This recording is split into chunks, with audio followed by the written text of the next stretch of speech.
escondida nas faces silenciosas dos monumentos egípcios, sob o olhar dos deuses védicos, entre as linhas dos antigos livros de alquimia. E nos atormentados mitos dos astecas e maias esteve sempre a essência de uma doutrina secreta.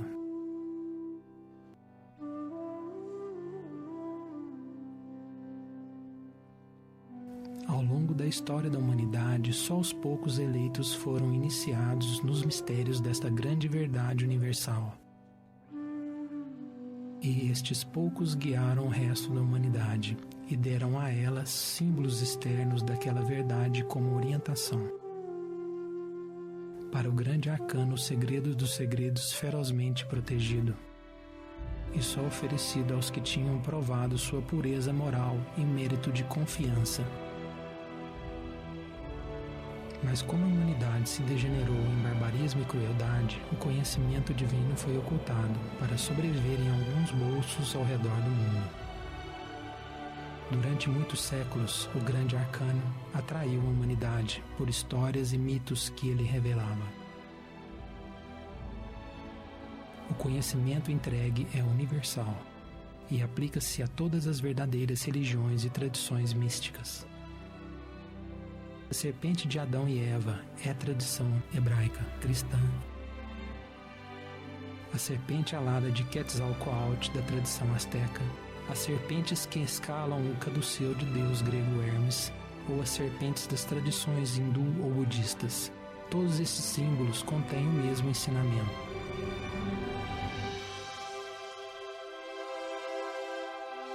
Finalmente, depois de séculos de escuridão e ignorância, chegou a hora desta doutrina secreta ser revelada.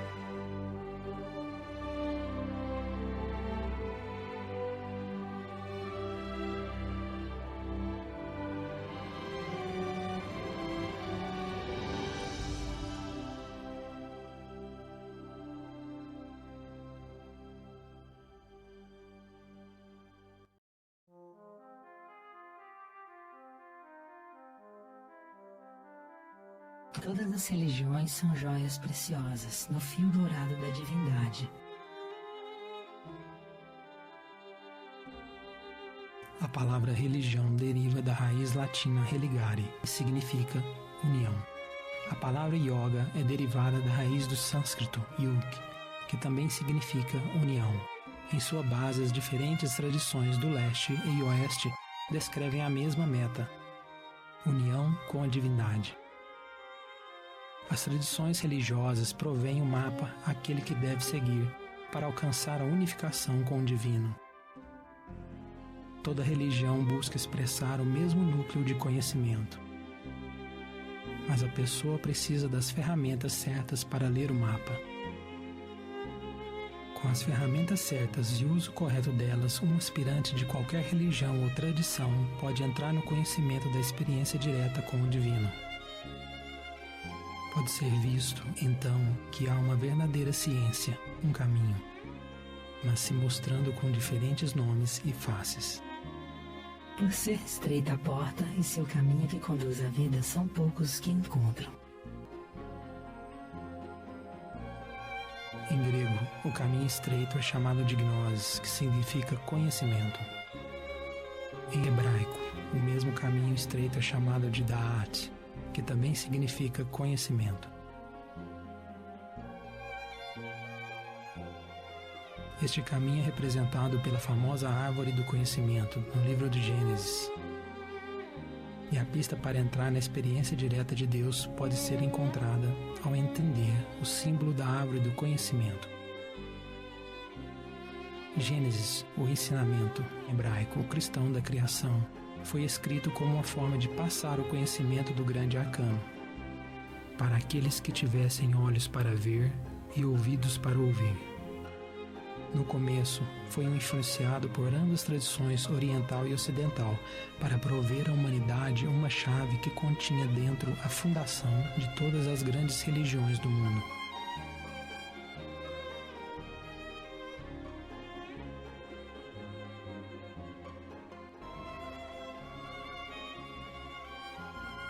O Velho Testamento, ou Tanakh, exteriormente se mostra ser uma instrução espiritual básica, na forma de anedotas e histórias. Ainda em verdade, é um veículo do segredo do conhecimento. Para entender melhor as origens da tradição hebraica cristã do Gênesis, é necessário dar uma olhada na vida do autor, Moisés. Embora de linhagem hebraica, Moisés foi criado com um faraó egípcio e foi treinado não só na sabedoria oculta do Egito, mas também no judaísmo de berço dele. A civilização do Egito Antigo é das mais remotas da história da humanidade e guarda um imenso conhecimento do mundo antigo. O judaísmo foi influenciado diretamente por duas das mais antigas civilizações registradas, a da Suméria e da Babilônia, civilizações famosas pelas suas escolas de mistério. Educado nos ensinamentos ocultos destas antigas tradições, Moisés escreveu os primeiros 5 livros da Bíblia em hebraico e em código, como era a tradição. Por isso, cada história e nomes que estavam contidos no livro de Moisés ocultam um significado mais profundo. Como diz no livro místico hebraico, o Zohar. As narrativas da doutrina são seu casaco. A pessoa comum olha apenas a vestimenta, ou seja, a narrativa da doutrina. O instruído, contudo, não vê meramente o casaco, mas o que o casaco cobre. A Bíblia é simbólica. As personalidades e eventos da Bíblia são um disfarce que oculta a real mensagem. Este conhecimento interior foi escondido, no caso do cristianismo, rejeitado completamente. A Bíblia, como todos os grandes livros religiosos, foi interpretado literalmente. Até mesmo Jesus de Nazaré ensinou tanto uma doutrina pública quanto uma doutrina secreta. Porque a vós, os discípulos, é dado conhecer os mistérios do reino dos céus, mas a eles, os outros, não lhes é dado. Esses que receberam o ensinamento secreto foram perseguidos e forçados a levar o conhecimento em menor grau. Como resultado, a igreja moderna herdou meramente o casaco. Além disso, a Bíblia tem sofrido repetidas edições por esses que desconhecem os seus segredos.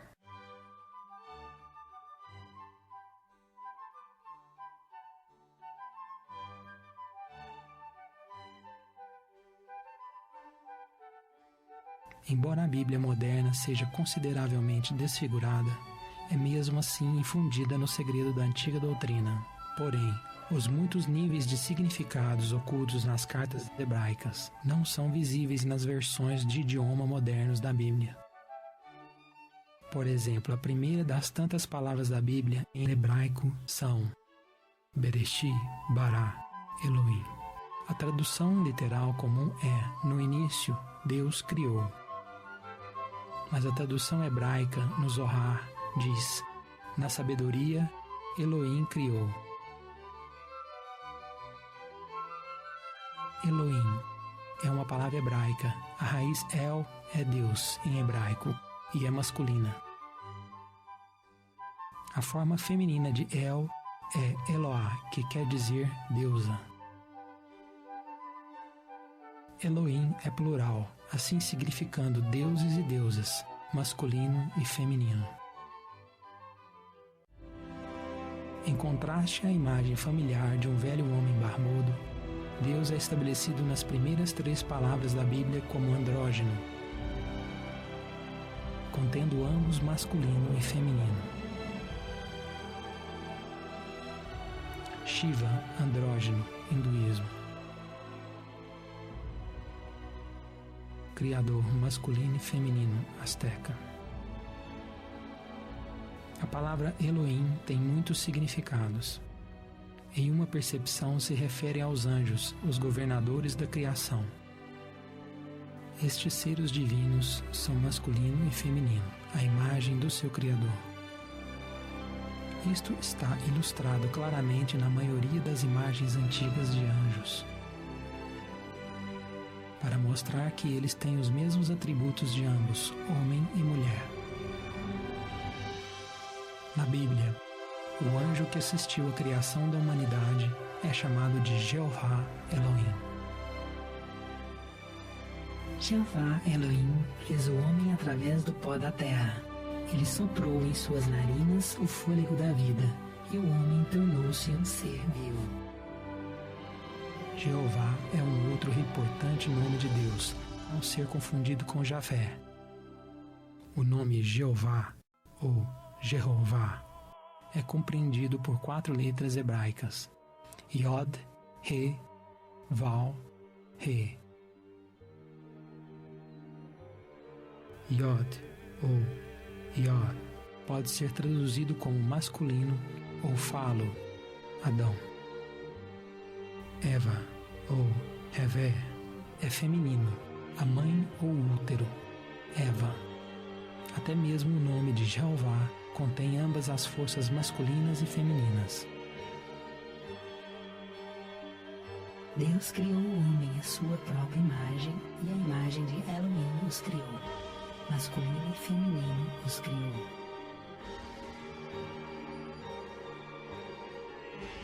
O Elohim, o anjo, Jeová, o homem formado à imagem dele, andrógeno, e assim como consta no coração esotérico de todas as grandes religiões, a humanidade simbolizada por Adão foi uma vez andrógena, contendo o masculino e o feminino.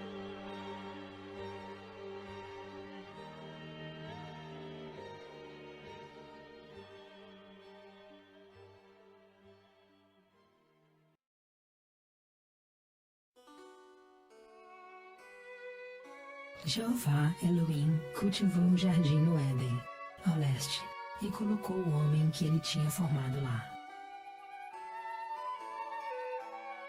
O Éden é um paraíso de perfeição.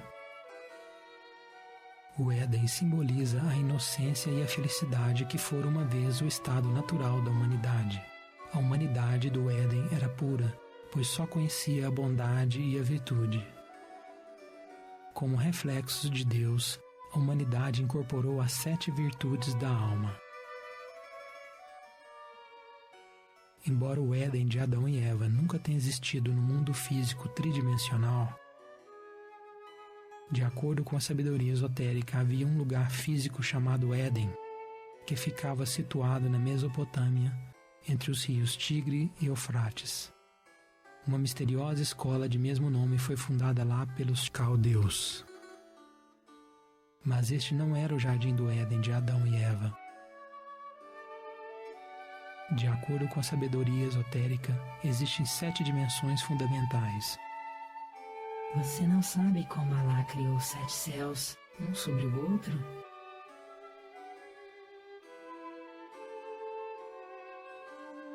A ascensão e queda destes reinos pelos seres que os habitavam é representada na Bíblia pela escada de Jacó.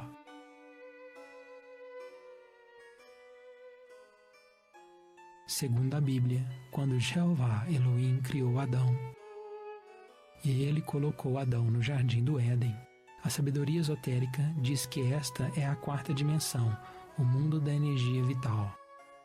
Em hebraico é chamada Yasod, que quer dizer fundamento.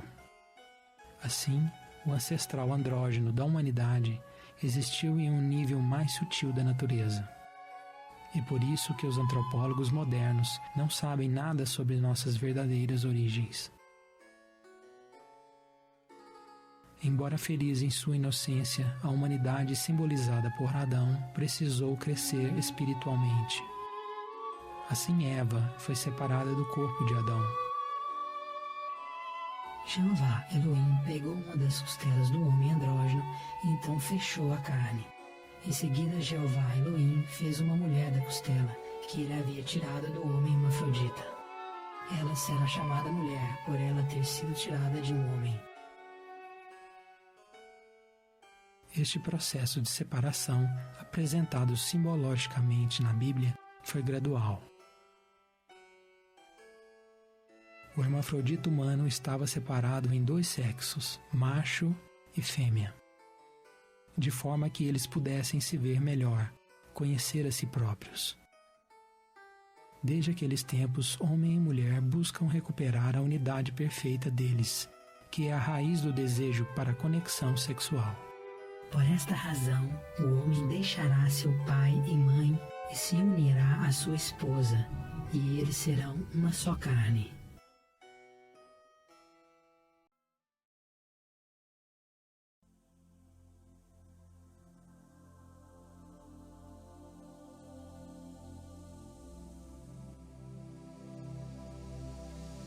E do chão, Jeová Elohim fez crescer toda árvore que fosse agradável à vista e boa como alimento, tendo a árvore da vida no meio do jardim e com a árvore do conhecimento do bem e do mal.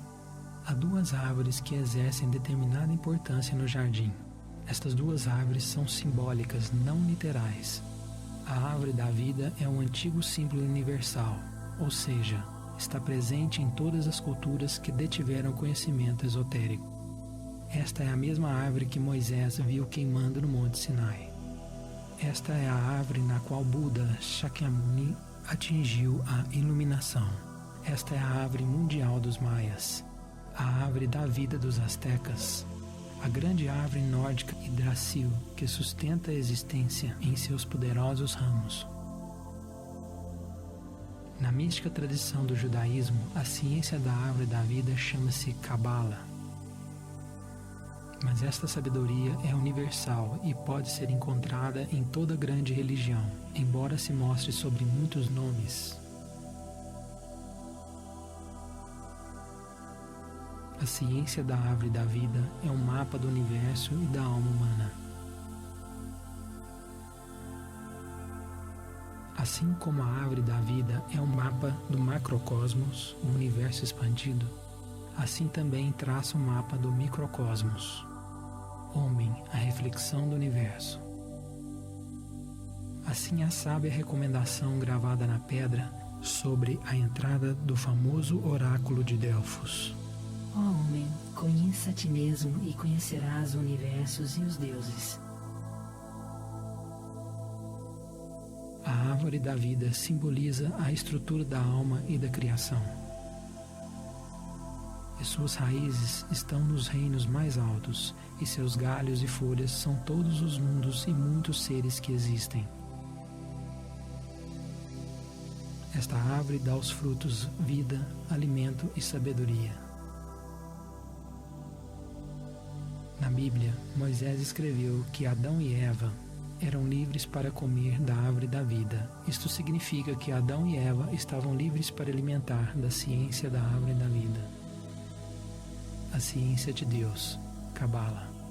Como a árvore da vida também simboliza a alma, Adão, Eva e a humanidade tinham permissão para desfrutar os benefícios da permanência de um estado de perfeição, com uma consciência despertada, uma consciência completamente iluminada, representada na tradição da árvore de Natal, um símbolo da árvore da vida, passado por tradições esotéricas germânicas.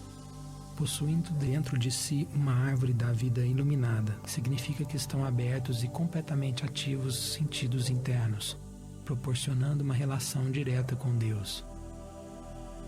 Desta árvore poderiam comer livremente Adão e Eva. Mas no Éden existia uma outra árvore, a árvore do conhecimento.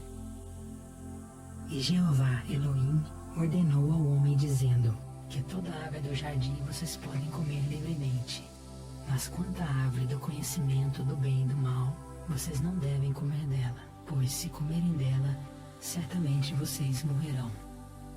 Estava claro que da árvore do conhecimento era proibida para Adão e Eva. Contudo, eles foram persuadidos por algo que os foi negado em todo o paraíso. Conhecimento em grego é gnosis e em hebraico da'at. Da'at é a esfera oculta encontrada na Kabbalah, que tradicionalmente nunca é falada ou revelada. Da'at, gnosis, é a ciência do grande arcano. Aquele conhecimento secreto que tem sido privado da humanidade há tempos. Porém, um exame minucioso do uso da palavra conhecimento na Bíblia delata fortes indicações da natureza de Da'at, ou Gnosis.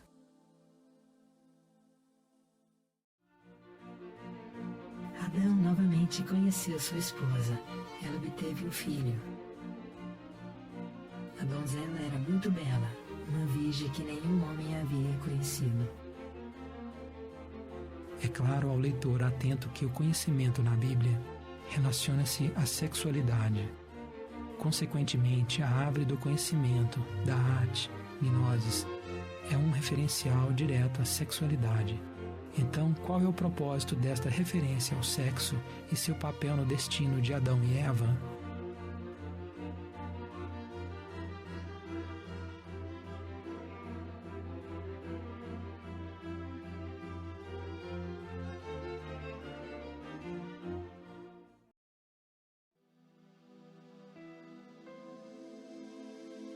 Quando a humanidade estava fisicamente separada em dois sexos, o homem e a mulher ainda carregavam dentro deles a reflexão do seu Criador.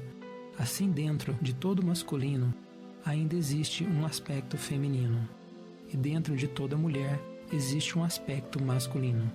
Nesta linha de raciocínio, Adão e Eva simbolizavam a sutil energia fisiológica do indivíduo.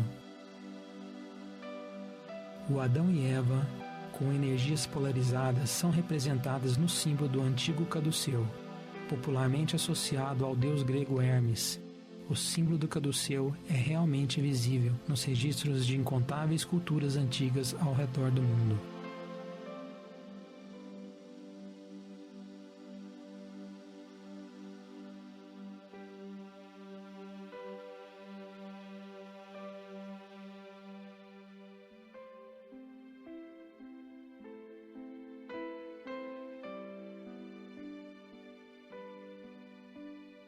As duas serpentes sempre simbolizaram os canais energéticos masculinos e femininos subindo acima da coluna vertebral. Como eles são enérgicos, não físicos, um bisturi jamais os encontraria. A raiz delas é Yosot, a fundação, o órgão sexual, que são alimentados pela energia sexual. Estes dois canais de energia são chamados Ida, Pingala, em sânscrito. Na Cabala, eles são chamados Od e Ob. No cristianismo esotérico, eles são chamados Adão e Eva. Na Bíblia, eles também são chamados de as duas oliveiras. E os dois castiçais que estão diante do Deus da terra. As duas serpentes circulam para cima na coluna vertebral do corpo físico e a espinha é quase sempre simbolizada por um cajado ou uma vara. A espinha é o cajado do mestre, é a coluna central do templo humano. A coluna se apoia sobre a pedra de fundação, Yesod, a energia sexual. A espinha tem 33 vértebras, simbolizada pelos 33 anos da vida de Jesus de Nazaré e pelos 33 graus dos maçons. Em qualquer ângulo desta vara, a coluna vertebral, vemos duas serpentes. Pingala é o aspecto masculino, Adão. Ida é o aspecto feminino, Eva. É a energia de Eva em nossa psique que nos leva à procriação. Quando Eva foi tentada a comer o fruto da árvore do conhecimento, foi um símbolo da humanidade desejando o fruto da sexualidade, crianças. Até então, não era permitido à humanidade ter crianças por conta própria. Não é permitida comer daquela fruta. É a serpente disse à mulher: você não vai morrer, mas Elohim sabe que assim que você comer isso, seus olhos serão abertos, e você será como os seres divinos, que conhecem o bem e o mal. Tentados pela serpente, os seres humanos escolheram procriarem-se por conta própria. Porém, inocentemente, eles não perceberam que as leis que foram dadas a eles eram para o seu próprio bem.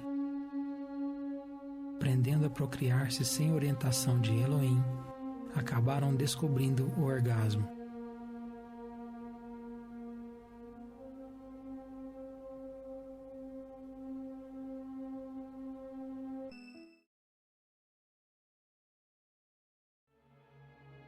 A árvore do conhecimento, ou sexualidade, estava presente em todos os outros aspectos da existência. Era até mesmo reconhecida como uma presença importante dentro do Éden, ao lado da árvore da vida. E na tradição da Cabala, estas duas árvores compartilhavam as mesmas raízes, porém, diferente de qualquer outra árvore do Éden, só foram permitidos a Adão e Eva somente contemplar a árvore do conhecimento, sem se satisfazerem dos seus frutos. Logo que você comer isso, você morrerá. Enquanto estavam no Éden, Adão e Eva só conheciam a inocência e assim naturalmente respeitavam as leis da criação. Na inocência deles, não sabiam das consequências de se entregarem à fruta da sexualidade. É carregado de uma tremenda energia o ato sexual.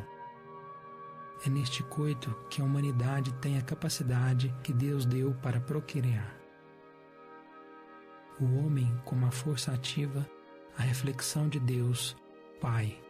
Mulher, como a força receptiva, a reflexão de Deus, a Mãe. E o sexo, como a força que os une. Essas são as três forças que dão origem a toda a criação. Este é o fundamento do símbolo universal da Trindade.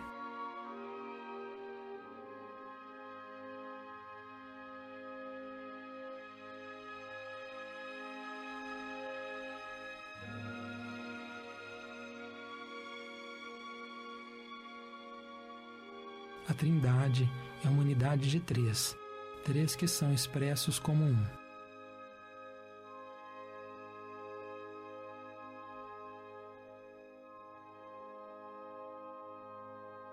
Mas para criar, este um se divide por dentro em dois, masculino e feminino.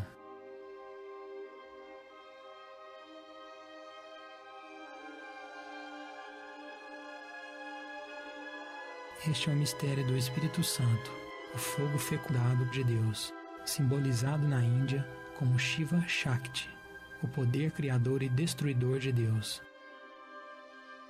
Um dos símbolos mais sagrados de Shiva, o Espírito Santo, é o Lingam Yoni, a interseção do falo e útero.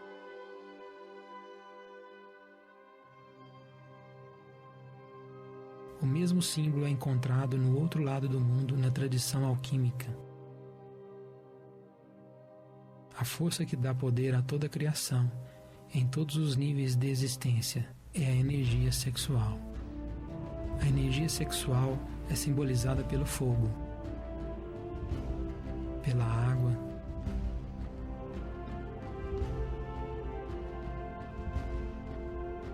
pela luz.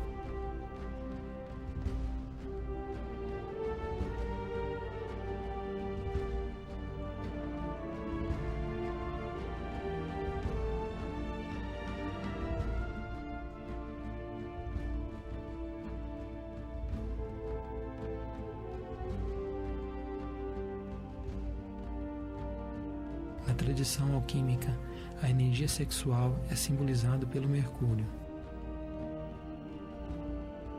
Quando golpeamos a pedra da fundação, a rocha, encontramos as águas da vida. O antigo ritual do batismo é um símbolo da transmutação da energia sexual, a fonte de salvação.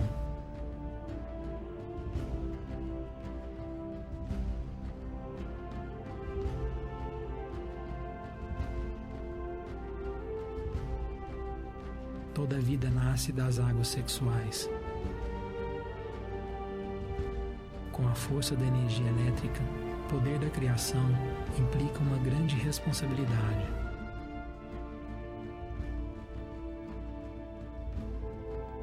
Nos tempos de Adão e Eva, o sexo era apenas praticado nos templos, sob a orientação de Elohim. Gabriel e suas legiões de anjos guiavam a humanidade neste ritual santo. Como indicado na Bíblia, o retorno dele anunciava a chegada de crianças. Gabriel é o regente da lua e influencia diretamente todas as formas de concepção. Em certas épocas do ano, o marido e a esposa viajavam longas distâncias para serem instruídos nos mistérios sexuais. Esta é a esquecida raiz da moderna prática da lua de mel. Assim, os anjos supervisionavam este santo sacramento e guiavam um único espermatozoide ao encontro de um óvulo, no momento exato para gerar uma criança deliberada e divina.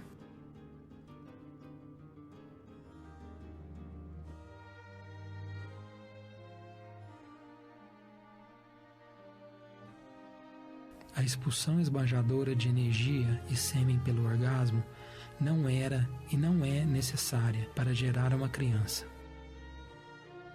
Na realidade, este é o significado para o termo concepção imaculada. Imaculado significa perfeitamente limpo.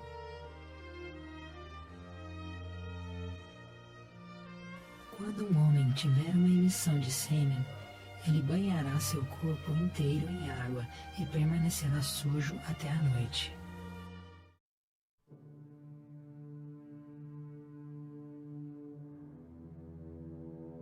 Entregar-se ao fruto da sexualidade significa derramar a energia sexual pelo orgasmo, saboreando a energia divina que ilumina a alma para sentir sensação física. Assim, a energia que mantinha a vitalidade física e espiritual do indivíduo é expelida pelo orgasmo. Adão e Eva, como um símbolo dos homens e mulheres do passado antigo, comeram do fruto proibido da árvore do conhecimento, ou o segredo do conhecimento da sexualidade. Eles abusaram da energia sexual de seus corpos para terem orgasmo, e então eles quebraram a regra mais fundamental que lhes foi determinada. É muito importante que a formidável energia que dá à humanidade a capacidade de criar seja usada eficientemente, porque está conectada à mesma força energética que sustenta a própria vitalidade do indivíduo. É bem conhecido que a energia sexual está intimamente relacionada à saúde de nossa psique e de nosso corpo físico.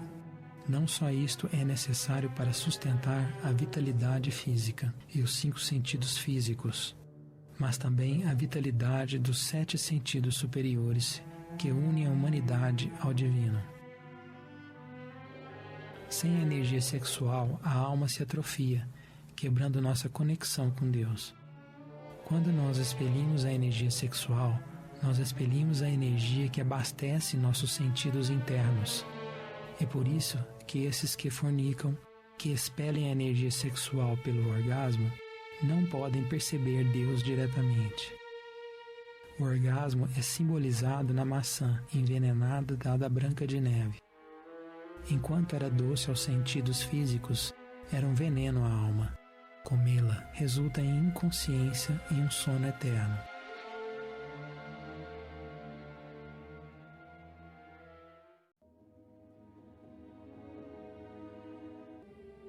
O estado no qual o ser humano perde o conhecimento pessoal direto de Deus e os reinos mais altos da natureza.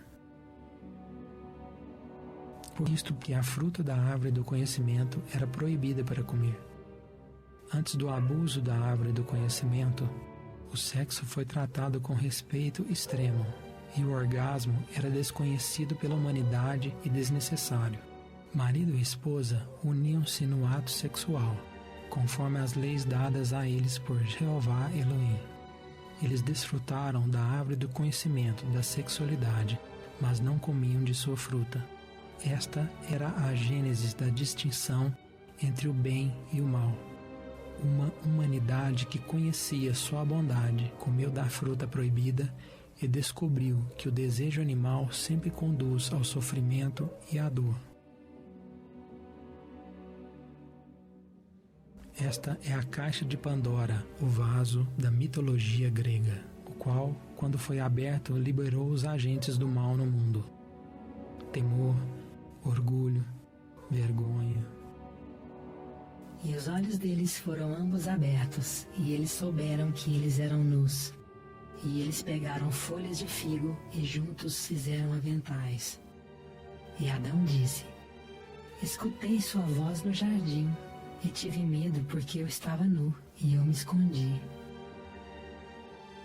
Pela descoberta do orgasmo, Adão aprendeu a ter medo e a se envergonhar. Como prometido pela tentadora serpente, a humanidade ganhou um novo conhecimento: o conhecimento do sofrimento.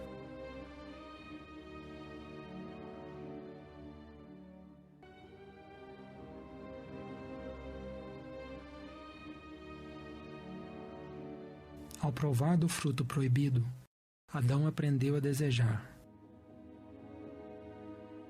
A partir desse momento, o certo e o errado se filtram subjetivamente pela necessidade de sentir prazer e evitar o sofrimento. E Jeová Elohim disse: veja, o homem se tornou como um de nós, conhecendo o bem e o mal. A humanidade já conhecia o bem, inocência, pureza e simplicidade. Agora a humanidade também conhecia o mal, vergonha, temor, dor, vazio. Agora a humanidade conhecia o que Elohim conhecia, aquele desejo que conduz ao sofrimento.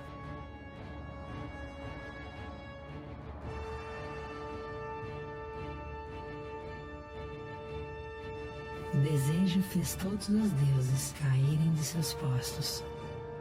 E é o desejo que conduz todas as criaturas ao inferno.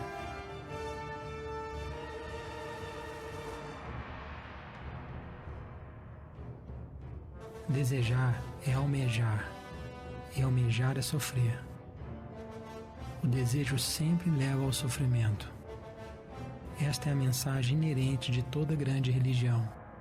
O escravo do desejo é um escravo do pecado, e só sofrimento e morte o espera. No abandono do desejo, percebe-se o estado imortal. Assim, sem a conexão deles com o divino, Adão e Eva, como símbolos da humanidade, foram expulsos do Éden e vagaram numa selva de sofrimento e ignorância. E a mulher lhe disse: eu farei muito severas suas dores no parto. Com dor dará à luz as crianças. Rejeitando as leis de Jeová e a orientação de Elohim, a humanidade tentou ter as crianças por si só.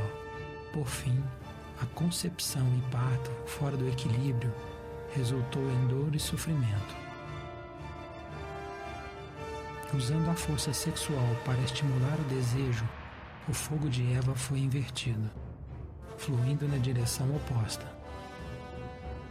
A serpente caiu, formando o famoso rabo de Satanás, estimulando as 7 virtudes invertidas, os 7 pecados capitais.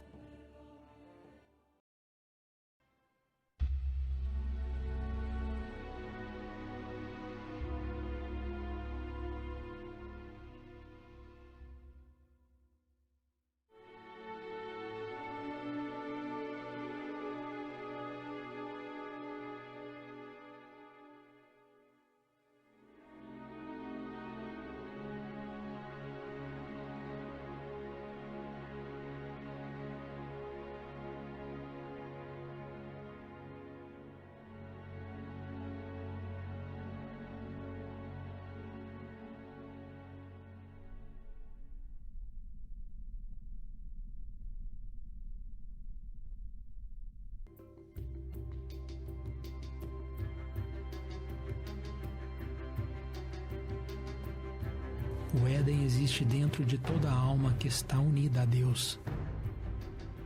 Expelindo a luz de Deus do seu interior, como se expelisse a alma do Éden, cria um grande vazio.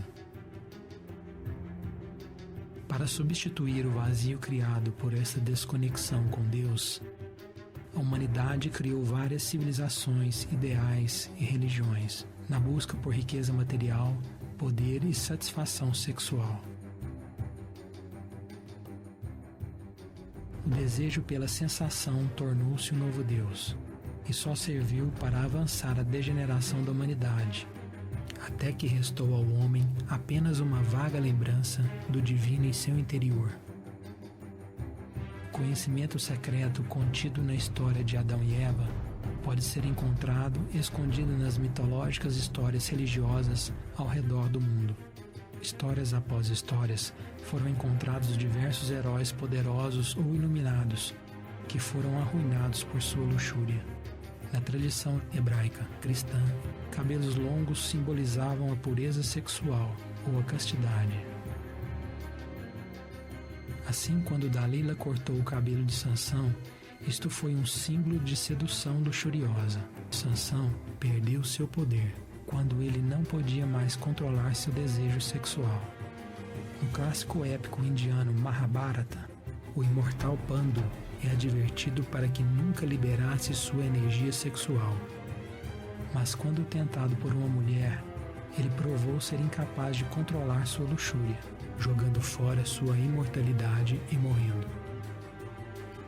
Expelindo a energia sexual, a humanidade perdeu seus sentidos internos e não consegue mais ser capaz de perceber Deus diretamente. Então, quando a humanidade expeliu voluntariamente as energias sexuais que davam suporte a uma relação direta com Deus, foi simultaneamente expulsa do Éden, o paraíso da quarta dimensão. E a humanidade desceu à selva, o mundo físico, a terceira dimensão, o mundo do sofrimento. Depois de expulsar o homem, colocou ao oriente do jardim querubins armados de uma espada flamejante para guardar o caminho da árvore da vida. Adão e Eva foram expulsos do Éden, porém, o portal para voltar ao Éden e à árvore da vida não foi fechado nem bloqueado. Ao invés disso, Jeová Elohim enviou um querubim com uma espada flamejante para vigiar a entrada. A entrada do jardim do Éden é a mesma porta pela qual Adão e Eva partiram. A humanidade não foi trancada para fora do Éden, mas um querubim aguarda para conceder a entrada apenas àqueles que ganharam o direito de voltar. E só aqueles que conquistam a tentadora serpente ganham aquele direito.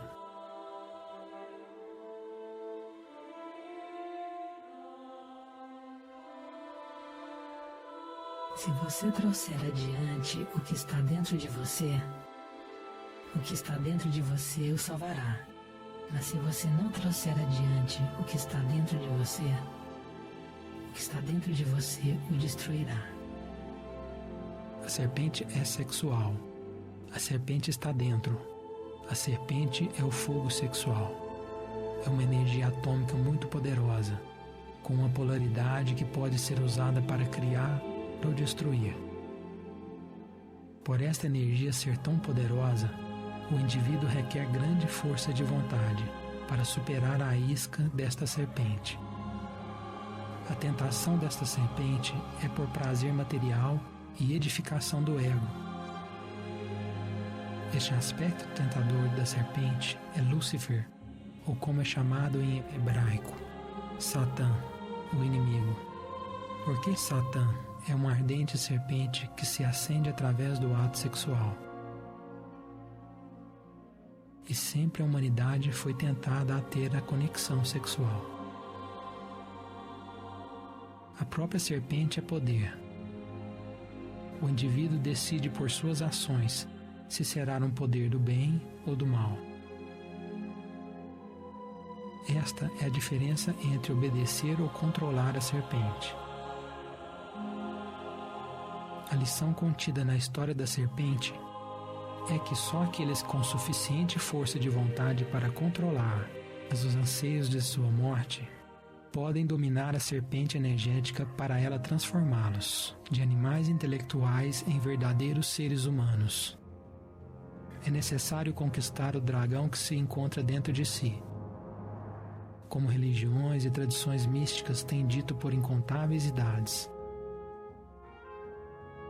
O dragão é a própria luxúria, paixão, raiva, orgulho, medo e inveja. Assim existe a Hidra, de muitas cabeças, e a Medusa, a decepcionante legião da serpente.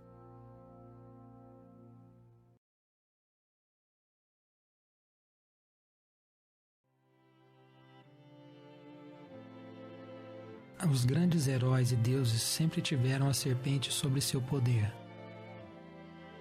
É a serpente que os protege e conquistam seus inimigos. Em contraste à serpente que tentou Eva fazendo-a cair, existe a serpente de Moisés, que comandou seu poder ao conquistar os egípcios, realizando assim grandes milagres. Os egípcios tinham se degenerado na magia negra, e Moisés apareceu para entregar os verdadeiros ensinamentos. A palavra hebraica men significa água. Shin é fogo e Re é útero. Assim o nome Moshe, ou Moisés, que quer dizer nascido da água e fogo. O Cristo asteca Quetzalcoatl e o tibetano Padmasambhava também foram ambos nascidos das águas. Ao menos que um homem nasça novamente da água e do Espírito, fogo pentecostal, ele não pode entrar no reino de Deus. Moisés nasceu novamente, significando que ele havia criado a alma, simbolizado pela iluminada árvore da vida, a sarça ardente que ele viu no deserto. A iluminada árvore o unificou com seu Pai interno, e assim ele recebeu os comandos de Deus diretamente. Moisés precisou livrar as pessoas de Israel do Egito. O Egito representa a mente degenerada do homem, e o faraó é o tirano que ciosamente rege esta civilização artificial, de poder material e desejo. Israel é uma palavra composta. Is é de Ísis, a divina mãe egípcia. Ra é o divino pai egípcio. Ela é Deus em hebraico. Assim, quando a nação de Israel foi tomada pela escravidão, isso foi um símbolo da própria divindade interna apanhada por sua mente degenerada. A Moisés foi dito que levasse a vara, a coluna vertebral, a árvore da vida no seu próprio corpo e se tornasse uma serpente. A serpente da Kundalini. A serpente dele era mais poderosa que a negativa serpente dos egípcios. Assim, essa história simbolizava a dualidade da força sexual. Só a serpente positiva, a serviço de Deus, pode livrar a alma do sofrimento. Isto é claramente representado na arte egípcia. A serpente positiva protege, enquanto a serpente negativa deve ser dominada e conquistada.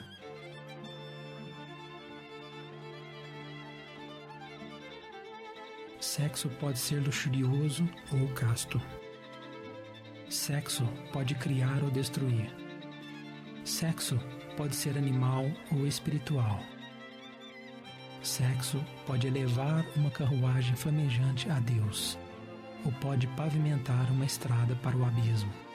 Sexo é a função natural do ser humano, mas só o sexo executado sob a orientação do desejo divino. Sexo executado sob a orientação da mente cria o sofrimento, dor e a morte espiritual. Isto é evidente naqueles que buscam felicidade no sexo. Como qualquer desejo da mente, o desejo sexual pode nunca ser satisfeito. O desejo nunca é satisfeito pelo prazer da luxúria, assim como o fogo certamente aumenta quanto mais combustível lhe dê.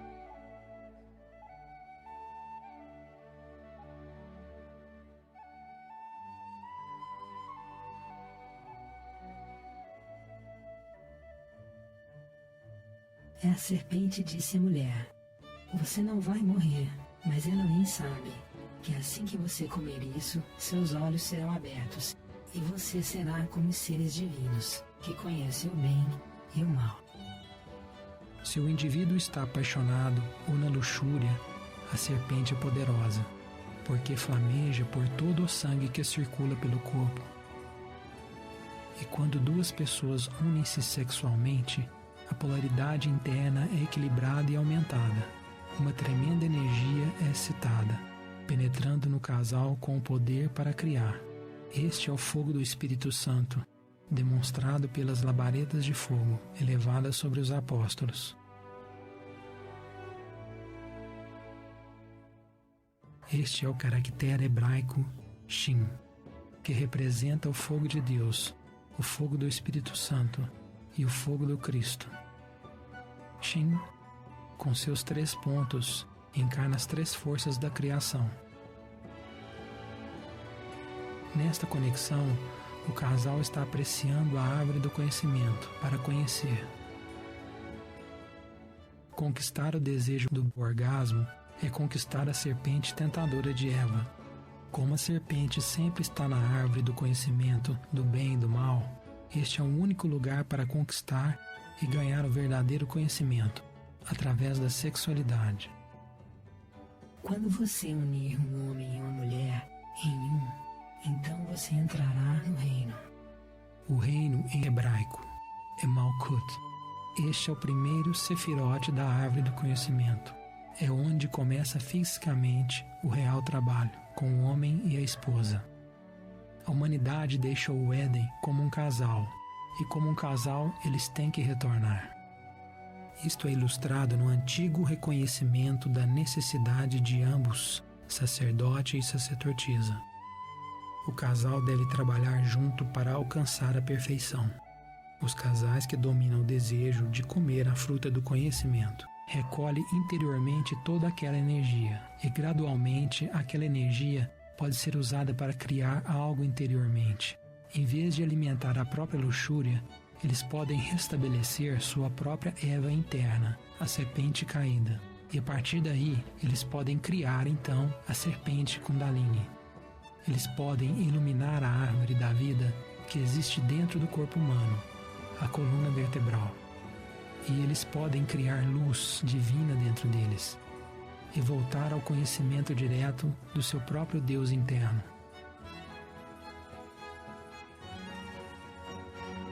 É por isso que todas as grandes religiões do mundo enfatizam a castidade. Castidade não significa abstenção do sexo, significa abstenção do orgasmo, do derramamento da energia divina, que é o Espírito Santo.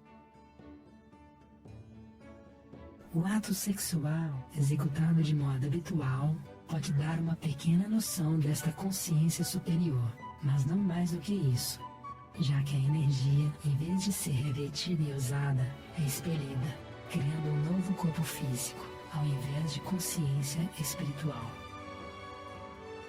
Sexo não só é importante para o avanço espiritual, é uma necessidade, e através dessa energia sexual que o veículo da alma humana nasce. Isto é mostrado quando Jesus bíblico explica a Nicodemos que ele deve nascer novamente. A menos que um homem nasça novamente da água e espírito, ele não pode entrar no reino de Deus. Aquele que nasce da carne é carne. Aquele que nasce do espírito é espírito. Ele tem que dar à luz interiormente a sua alma, nascida da água e do Espírito Santo. Com paciência deverão possuir suas almas. Jesus de Nazaré nunca disse que existe alma em um homem. Ao invés disso, ele disse que ela deve nascer da água e do Espírito. Em toda a criação, tudo nasce do sexo. Assim, a alma, a carruagem flamejante no céu, devem também advir do sexo. A alma deve nascer dentro de uma pessoa, nascer das águas do sexo e do fogo do Espírito. Quando Jesus conheceu a mulher do bom samaritano, ele disse a ela sobre uma água que dá a vida eterna. Qualquer um que beber a água que eu lhe der nunca terá sede, mas a água que eu lhe darei será uma fonte de água que saltará para a vida eterna. A mulher disse a ele: Senhor, dá-me essa água, para que eu não tenha mais sede, nem venha aqui pegá-la. Jesus disse a ela: Vá, chame seu marido e venha aqui. Ele estava decidindo a revelar o segredo da alquimia, o grande arcano. Aquele segredo, alegorizado em incontáveis histórias antigas, fala que as fontes de água para a vida eterna, a fonte da juventude, é desenvolvida entre o marido e esposa na castidade. A mulher respondeu e disse: Eu não tenho marido. Jesus disse a ela: Disseste bem que não tem marido, pois você já teve 5 maridos, e o que tens agora não é seu marido, não verdadeiramente. Ela não era fiel a um homem, e assim ela não estava preparada para receber o verdadeiro ensinamento. Mas um homem que comete o adultério não tem juízo. Quem faz, destrói a si mesmo. Jesus ensinou o caminho que ele praticou, o caminho do matrimônio perfeito. Um matrimônio perfeito requer um casamento alquímico entre marido e esposa. E a companheira do Salvador era Maria Madalena, e ela amou mais do que todos os discípulos, e costumava beijá-la muitas vezes na boca. Por vários motivos, tais referências da relação íntima de Jesus com sua esposa foram editadas para fora da doutrina cristã. Mas os editores da Bíblia anteciparam tais adulterações no texto e ocultaram os verdadeiros ensinamentos em simbolismos e alegorias. Embora a relação matrimonial de Jesus com Maria Madalena ter sido retirada, o ensinamento foi mantido no primeiro milagre dele, num banquete de casamento, no qual ele celebrou o matrimônio de um homem e uma mulher, transmutando a água em vinho delicioso. Um milagre da alquimia que só pode existir no matrimônio perfeito.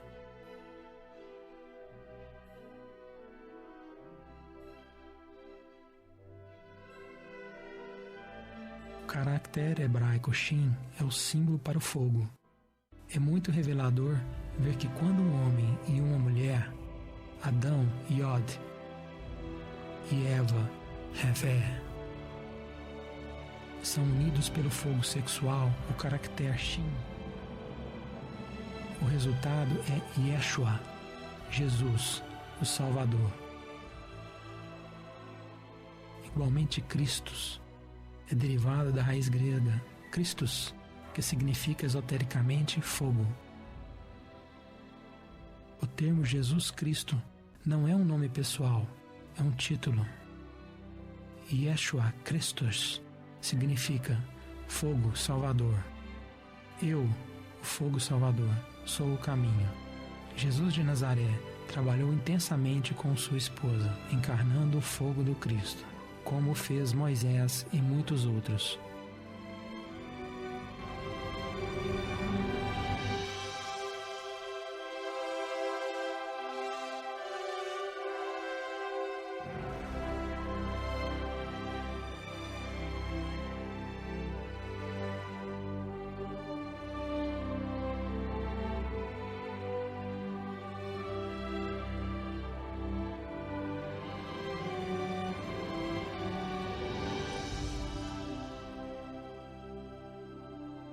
Todos eles trabalharam com um cônjuge. Todos eles conheceram e ensinaram o grande arcano. Cristo é uma energia universal que salva esses que são puros o bastante para receber isto. O homem e sua esposa, pela sexualidade imaculada e a graça de Deus, cria o Salvador, o fogo crístico.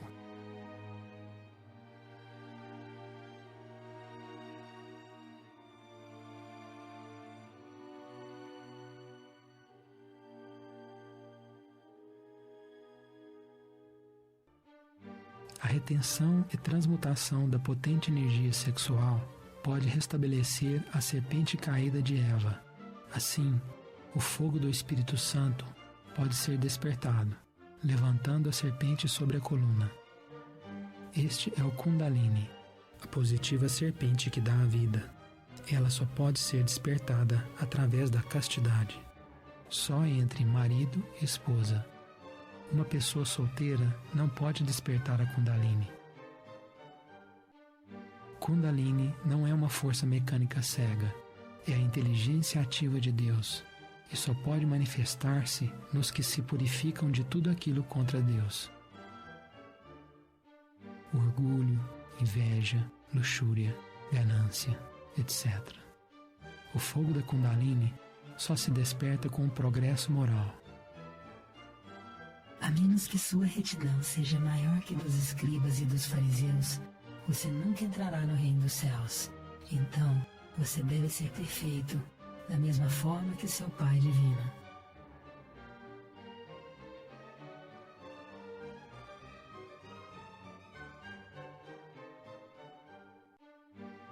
O Apocalipse de São João explica o que é necessário para voltar ao céu. Mas a resposta está deliberadamente oculta nos simbolismos e metáforas. É por isso que tão poucos entendem este livro. Foi dito que 144 mil serão salvos e levados ao céu. Este número é simbólico. Toda letra hebraica também representa um número. As letras que também soletram Adão dão os números 1, 4 e 40. Assim significa que só os que têm restabelecido a inocência de Adão em seu interior voltarão ao Éden. Igualmente, quando nós somamos cabalisticamente os números do nome de Adão, o resultado é 9. O Sefirot Yosed, ou a fundação, a energia sexual. O segredo para se tornar o perfeito Adão está na 9ª esfera.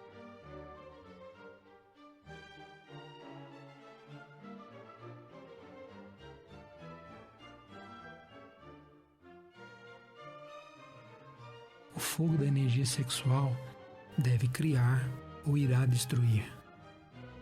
Esta poderosa energia não pode ser contida e, se reprimida, buscará expressar-se destrutivamente, interiormente, pela mente, pela raiva ou pela degeneração sexual. Isto foi comprovado pelas infames perversões de padres ao redor do mundo, em todas as religiões. E o fanatismo excessivo destruiu, assim, muitos movimentos espirituais. Para utilizar a energia sexual efetivamente, deve-se transmutá-la em energia espiritual. Isto é realizado conectando-se sexualmente com o cônjuge, sem desperdiçar energia pelo orgasmo. Ou, se a pessoa for solteira, pode aprender a controlar a energia por métodos antigos, esquecidos ao longo dos anos pelos padres contemporâneos nas tradições ocidentais.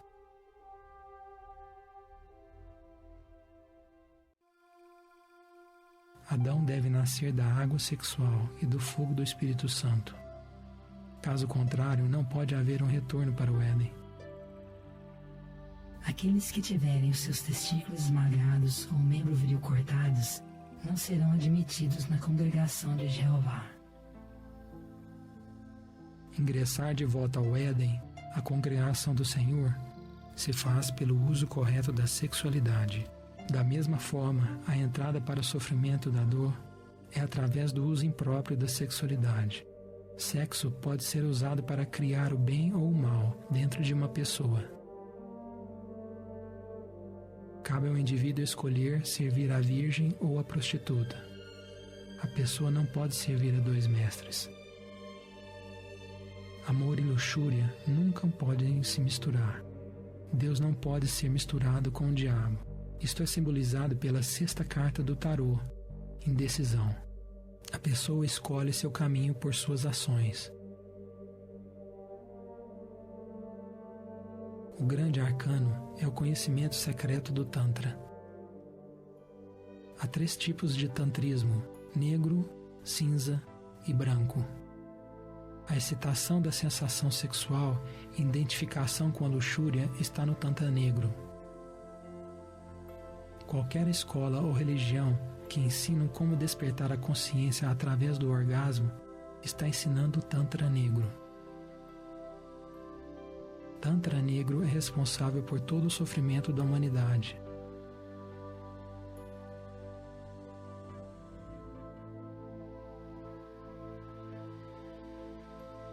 E o Senhor enviou serpentes flamejantes às pessoas e elas as picaram, e muitas pessoas de Israel morreram.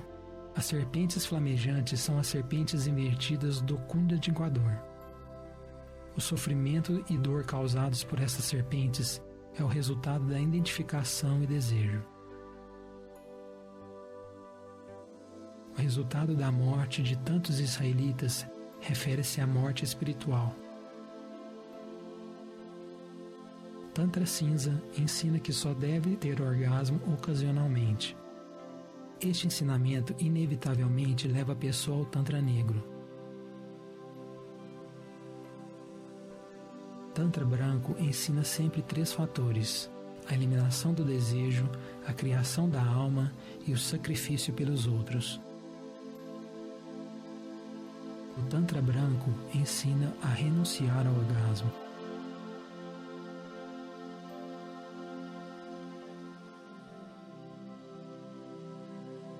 Tantra Branco, a eliminação do desejo, é a estrada de volta para o Éden. O homem tem que voltar ao Éden, pela mesma porta que saiu, a sexualidade. O homem tem que voltar ao estado de pureza e inocência que uma vez teve, para transcender o sofrimento e a dor. Mas primeiro é necessário reconhecer os enganos próprios, e então agir para mudá-los. Esta é a definição da verdadeira penitência. Então as pessoas foram a Moisés e disseram: nós pecamos, porque falamos contra Deus e contra ti. Pede ao Senhor para que ele leve de nós as serpentes. E Moisés rezou para as pessoas. Sofrimento é o resultado de ser tentado pela serpente. Qualquer um que queira ser curado do dano causado pela serpente tentadora deve ser curado como os israelitas, pela serpente de bronze de Moisés. E o Senhor disse a Moisés: faça para ti uma serpente flamejante, e fixe-a num poste, e todos que o passarem serão picados, mas quando eles olharem para ela, viverão. E Moisés fez uma serpente de bronze e a pôs no poste, e viu que quando a serpente picava algum homem que olhava para a serpente de bronze, ele vivia. Bronze é uma liga de 2 metais, cobre e estanho, masculino e feminino. A serpente de bronze é criada quando as 2 polaridades estão juntas na pureza. Este é o grande conhecimento secreto da alquimia, a química de Deus. O prefixo Hal vem da palavra árabe Allah, como em hebreu El, que significa Deus. Ken significa fundir ou moldar o metal. Assim, a alquimia é um método para fundir a pessoa novamente a Deus. Você terá sucesso nisto, se você tomar suas dores para ser o que você deveria ser, ou seja, piedoso, gentil, benigno, caridoso e temente a Deus. Tantra Branco, o caminho da santidade e castidade, livra a consciência do ego, enquanto desperta a consciência pura, livre de todo desejo animal. Tantra Negro, o caminho da identificação e fornicação, prende a consciência no ego, deixando a alma presa no sofrimento. E muitos que dormem no pó da terra despertarão, alguns para a vida eterna e alguns para a vergonha e desprezo perpétuo. Para adquirir o verdadeiro despertar espiritual, é necessário desafiar a serpente tentadora e subir o fogo do Espírito Santo para criar a alma humana. Esta é a chave do antigo mistério da alquimia: transmutar o chumbo do ego e do desejo no ouro espiritual da consciência. Quando o fogo sexual de Yesod é elevado através do conhecimento da gnosis, Da'at, o grande arcano, conhecimento do mistério de mistérios, a pessoa pode voltar-se ao conhecimento direto de sua própria estrela interna, a luz do mundo. E Elohim disse: faça-se a luz, e a luz se fez.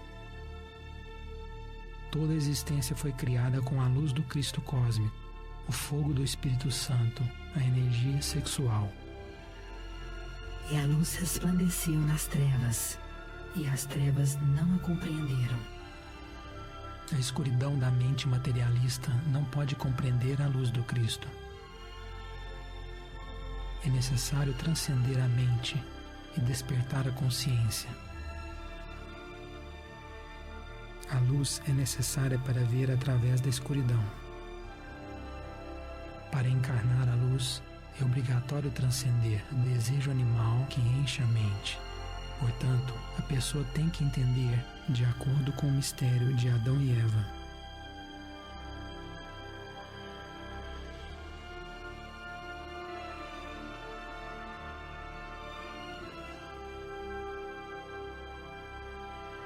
Entrai pela porta estreita, pois a larga é a porta e espaçoso o caminho que leva à perdição, e muitos são os que entram por ela. Mas estreita é a porta e apertado o caminho que leva à vida, e são poucos que encontram.